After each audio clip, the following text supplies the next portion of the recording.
Hello दोस्तों, कैसे हैं आप लोग।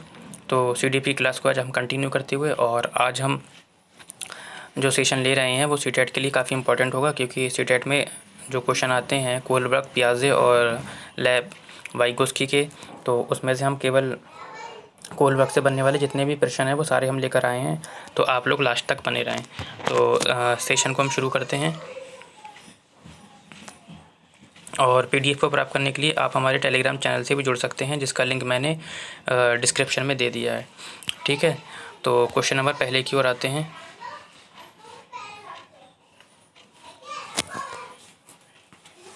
तो क्वेश्चन नंबर पहला कहता है, और लॉरेंस कोलबर्ग से बनने वाले जितने भी प्रश्न हैं इंपॉर्टेंट के इंपॉर्टेंट सारे के सारे मैंने ले लिए हैं।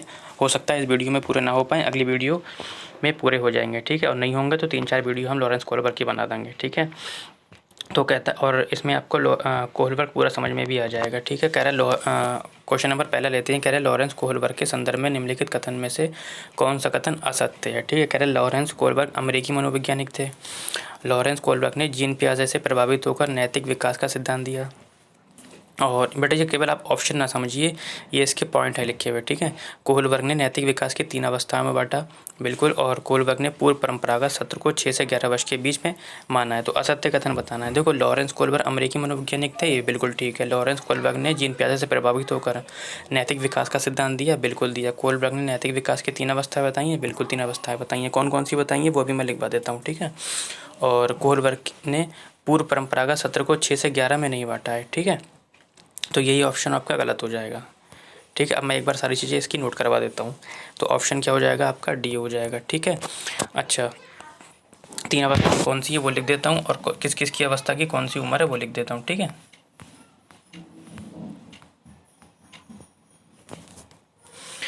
देखो कितनी अवस्थाएं हैं, 3 अवस्थाएं हैं।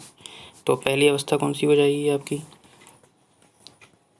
पहली अवस्था है पूर्व नैतिक अवस्था।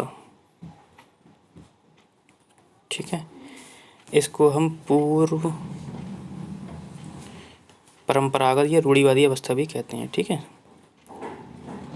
अब जितना आ रहा है उतना लिख दे रहा हूँ, बाकी मैं बोल दे रहा हूँ। पूर्व नैतिक अवस्था, पूर्व रूढ़िवादी या पूर्व परंपरागत अवस्था। इस अवस्था को, इसकी उम्र कितनी रखी गई है, इसकी उम्र रखी गई है 3 से 10 वर्ष। ठीक है, और इस उम्र को 2 भागों में बांट दिया गया है। ठीक, पहली अवस्था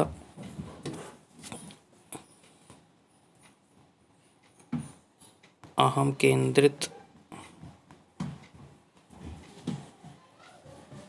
केंद्रितता या यांत्रिक सापेक्ष नैतिकता। ठीक है,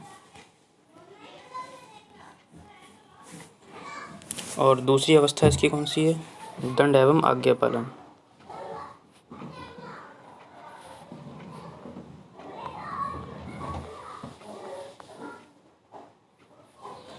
ठीक है, डिटेल से मैं आपसे बाद में बताऊंगा, अभी मुझे केवल यही बताना है कि 3 अवस्थाएं कौन सी हैं। ठीक है, तो डिटेल में जो है मैं बाद में बता दूं, अभी आप इतना समझ लीजिए, इसकी 3 अवस्थाएं हैं और 3 अवस्था को 2 उप अवस्थाओं में भी बांट रखा है।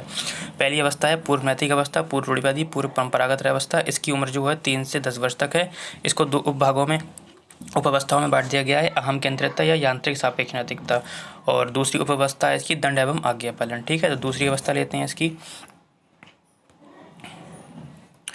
दूसरी अवस्था है इसकी परंपरागत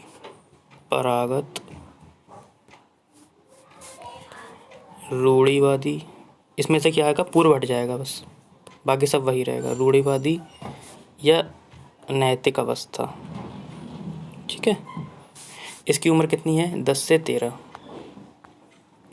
ठीक है, आपको उम्र भी क्लियर हो जाएंगी। ठीक है, इसको भी 2 उपभागों में बांट दिया गया, 2 अवस्थाओं में बांट दिया गया है। पहला है अच्छा लड़का अच्छी लड़की, यानी कि अच्छा लड़का अच्छी लड़की। ठीक है। डिटेल में बेटा मैं इसे बाद में बताऊंगा, अभी मुझे केवल आपको 3 चीज़ें बताना है, कितनी अवस्थाएं हैं और उसकी उपावस्थाएं और उम्र बताना है, ठीक है। डिटेल में जो है बाद में इसका एक सेशन ले लूँगा जिससे कि सारा का सारा क्लियर हो जाएगा, ठीक है। और वो मैं टाइपिंग भी करवा दूँगा, जिससे कि अभी आपको समझ में नहीं आता होगा बिना टाइपिंग से। और इसकी दूसरी उपावस्था है कानून एवं व्यवस्था अवस्था। कानून एवं व्यवस्था अवस्था, ठीक है। आप लोग स्क्रीनशॉट ले लीजिए इसका। उसके बाद तीसरी है उत्तर परंपरागत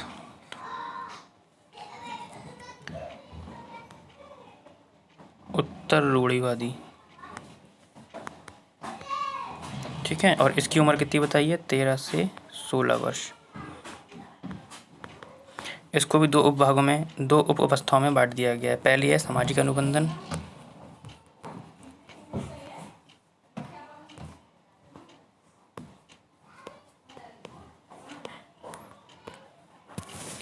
और है सार्वभौमिक नैतिकता।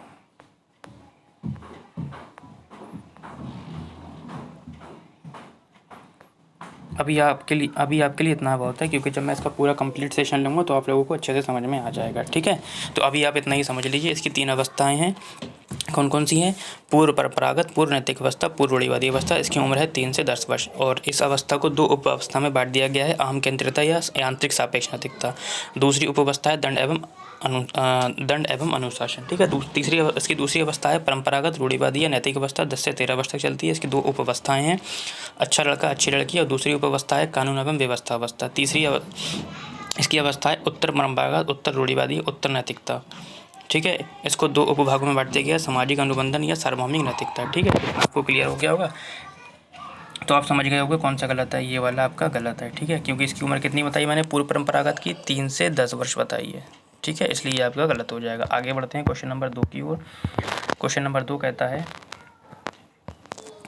है कि नैतिक दुविधा एवं नैतिक तर्कणा होगा बेटा यहाँ पे, को किस मनोवैज्ञानिक ने प्रतिपादित किया? जीन पियाजे, लॉरेंस कोल्बर, वाइगोत्स्की और एरिक एरिक्सन। तो नैतिक तर्कणा और नैतिक दुविधा को लॉरेंस कोल्बर ने प्रतिपादित किया। ऑप्शन नंबर हो जाएगा आपका बी।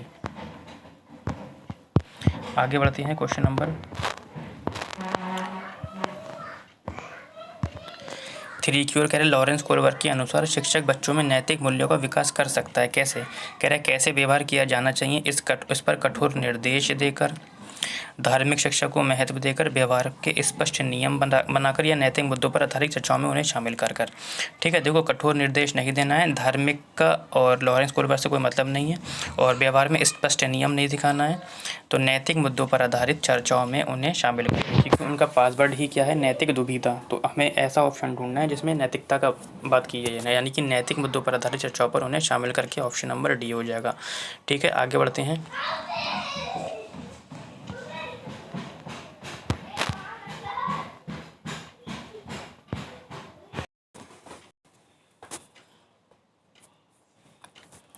लॉरेंस कोल्बर के अनुसार सही और गलत के प्रश्न के बारे में निर्णय लेने में शामिल चिंतन प्रक्रिया को क्या कहा जाता है? कह रहे सहयोग की नैतिकता, नैतिक तर्कणा, नैतिक पदार्थवाद या नैतिक दुविधा।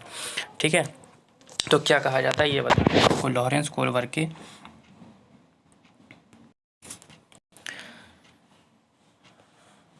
तो देखो 2 शब्द हैं उसके, एक तो नैतिक तर्कणा है और एक क्या है, नैतिक दुविधा है। ठीक है, तो नैतिक तर्कणा और नैतिक दुविधा है क्या, पहले तो ये पता होना चाहिए, है ना, क्योंकि अब दोनों आंसर मान नहीं सकते हैं। कह रहे हैं उन्होंने कहा कि विकास सीधी रेखा में ना होकर नैतिक दुविधा का परिणाम है। इसका नैतिक दुविधा का परिणाम है, लेकिन जो कि नैतिक तर्कणा का भाग है, तो ये जो है इसका एक भाग है। ठीक है, उन्होंने क्या कहा, विकास सीधी रेखा में ना होकर, क्या बताया उन्होंने, विकास सीधी रेखा में ना होकर नैतिक दुविधा का क्या है, परिणाम है, जो कि नैतिक तर्कणा का एक भाग है। तो नैतिक तर्कणा का ये भाग है, इसलिए ये वाला नहीं लेंगे हम, क्या लेंगे, नैतिक तर्कणा लेंगे, ऑप्शन नंबर बी। ठीक है, आगे बढ़ते हैं क्वेश्चन नंबर 5 की ओर।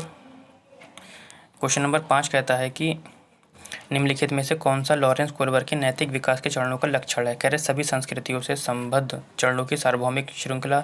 विभिन्न चरण एक गैर पदानुक्रमिक रूप से आगे की ओर बढ़ते हैं। चरणों का परिवर्तनशील अनुक्रम। विभिन्न चरण अलग अलग प्रत्युत्तर ना के सामान्य है। ठीक है, देखो उनका एक क्वेश्चन है, उन्होंने अपने सभी सिद्धांत सांस्कृतिक अंतर को महत्व दिया है। ठीक है, तो उत्तर क्या हो जाएगा आपका? सभी संस्कृतियों से संबंध चरणों की सार्वभौमिक श्रृंखला, ऑप्शन नंबर ए। ठीक है, आगे बढ़ते हैं क्वेश्चन नंबर 6 की ओर। कह रहा है कि लॉरेंस कोहलबर्ग के सिद्धांत में कौन सा स्तर नैतिकता की अनुपस्थिति का सही अर्थ सूचित करता है? देखो मैंने पहली अवस्था बताई थी, पूर्व नैतिक अवस्था, पूर्व परंपरागत, पूर्व रूढ़िवादी। पूर्व का मतलब होता है पहले और नैतिकता का मतलब होता है नैतिकता से पहले। जब नैतिकता से पहले पूर्व नैतिक अवस्था यानी कि नैतिकता से पहले यानी कि नैतिकता का अभाव होगा, तभी तो पूर्व लगा हुआ है, तो समझ गए होगे कौन सी अवस्था? स्तर पहला आ जाएगा आपका। ठीक है, ऑप्शन नंबर सी हो जाएगा। ठीक है, आगे बढ़ते हैं क्वेश्चन नंबर 7 की ओर। और क्वेश्चन नंबर 7 कहता है हमारा,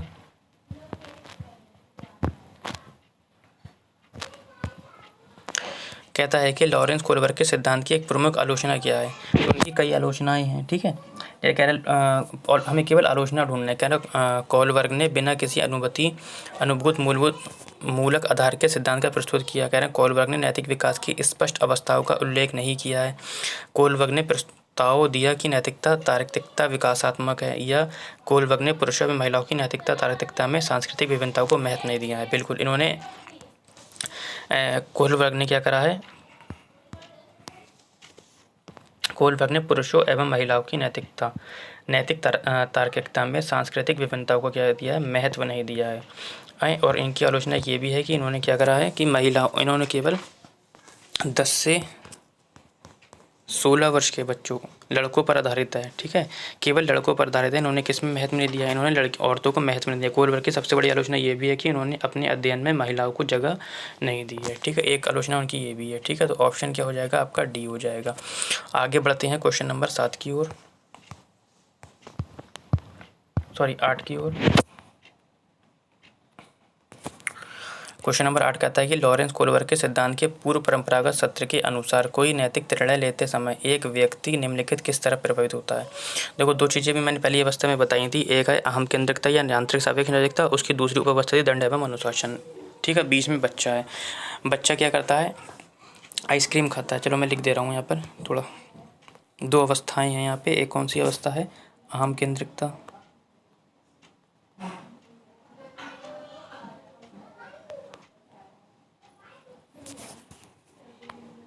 और दंड एवं आज्ञा पालन। ठीक है, और बीच में बच्चा है आपका, और यहाँ पे पासवर्ड बना दो आप नैतिक दुविधा।